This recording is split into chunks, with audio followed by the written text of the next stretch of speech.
Direction la Côte d'Ivoire, transition, en résidence surveillée, Bédié, situé sur son sort ce vendredi.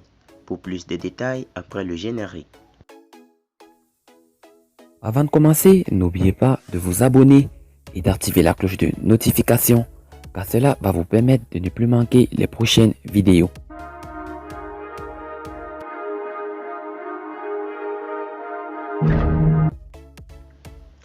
Les leaders de l'opposition ivoirienne, notamment Henri Konan Bédié, Pascal Affi-N'Guessan, Albert Mabritois-Kessé et autres, tous membres du Conseil national de transition, devraient être situés sur leur sort ce vendredi 6 novembre 2020.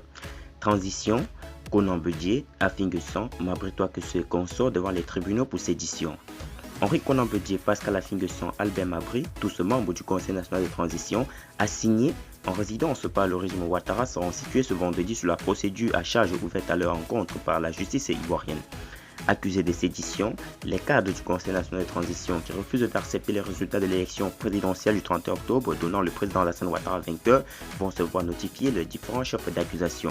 Condamnant avec la plus grande fermeté cet acte de sédition, le gouvernement a saisi le procureur de la République près du tribunal de première instance d'Abidjan afin que soient traduits devant les tribunaux les acteurs et les complices de ces infractions, a annoncé mardi Sansan Kambile, le ministre de la Justice. Ces cadres du Conseil national de transition sont d'ailleurs depuis lors en résidence surveillée et sont vus retirer les agents de force de l'ordre commis à leur surveillance. 11 personnes parmi eux, notamment Maurice Kakou-Gahué, Georges-Philippe Ezalé et d'autres membres de la direction du PDC-IRDA ont été interpellés. Ce vendredi 6 novembre 2020, au palais de justice d'Abidjan Plateau, le procureur de la République se prononcera sur la situation sociopolitique et forcément sur le cas des membres du Conseil national de transition.